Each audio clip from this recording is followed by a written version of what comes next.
wabarakatuh. Perkenalkan, nama saya Alvin dari Kiansa dari Prodi Ilmu Al-Quran dan Tafsir, Fakultas Usuluddin dan Dakwah, Universitas Islam Negeri Madura. Baik, langsung saja masuk pada slide pertama, yaitu masuknya Al-Quran ke negara-negara Barat.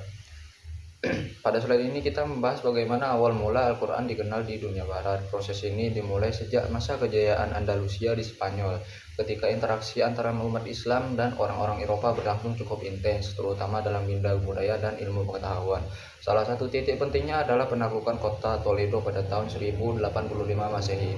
Setelah penguasaan Kristen menguasai wilayah itu, mereka menemukan banyak perpustakaan dan manuskrip ilmiah berbahasa Arab. Dari sini penerjemahan besar-besaran pun dimulai, termasuk penerjemahan Al-Quran ke dalam bahasa Latin. Pada slide kedua, yaitu dinamika penerjemahan Al-Quran berbahasa Inggris. Pada slide ini dijelaskan bagaimana perkembangan penerjemahan Al-Quran ke bahasa Inggris dari masa ke masa. Masuk pada abad ke-17, penerjemahan awal dilakukan oleh tokoh seperti André Durrier dan Alexander Ross. Penerjemahan mereka menjadi pintu pertama bagi masyarakat berbahasa Inggris untuk mengenal Al-Quran, meskipun kualitasnya masih banyak kekurangan. Kemudian pada abad ke-18, George Sale menerbitkan salah satu terjemahan yang cukup populer di Barat. Walaupun terkenal, terjemahan ini tetap mengandung bias orientalis dan tidak sepenuhnya menggambarkan ajaran Islam dengan adil. Memasuki pada abad ke-19, mulai muncul terjemahan yang lebih akademis dan mencoba menghadirkan pemahaman yang lebih objektif.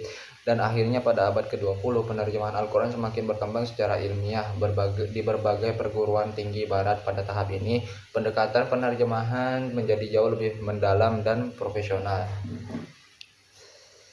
Masuk pada slide ketiga, yaitu dampak terhadap persepsi Islam di Barat. Pada slide ini kita melihat bagaimana penerjemahan Al-Quran mengaruhi cara buat memahami agama Islam. Di masa awal, penerjemahan yang bias membuat Islam sering digambarkan secara negatif, penuh prasangka, dan tidak sesuai dengan ajaran sebenarnya. Hal ini berpengaruh besar pada stereotip yang muncul di Eropa selama berabad-abad.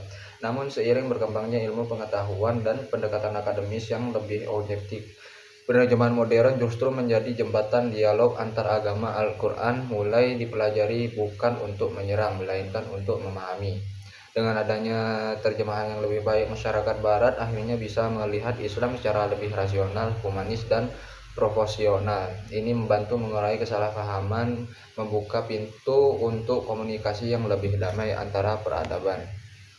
Baik, cukup sekian pemaparan dari saya, kurang lebihnya mohon maaf. Wassalamualaikum warahmatullahi wabarakatuh.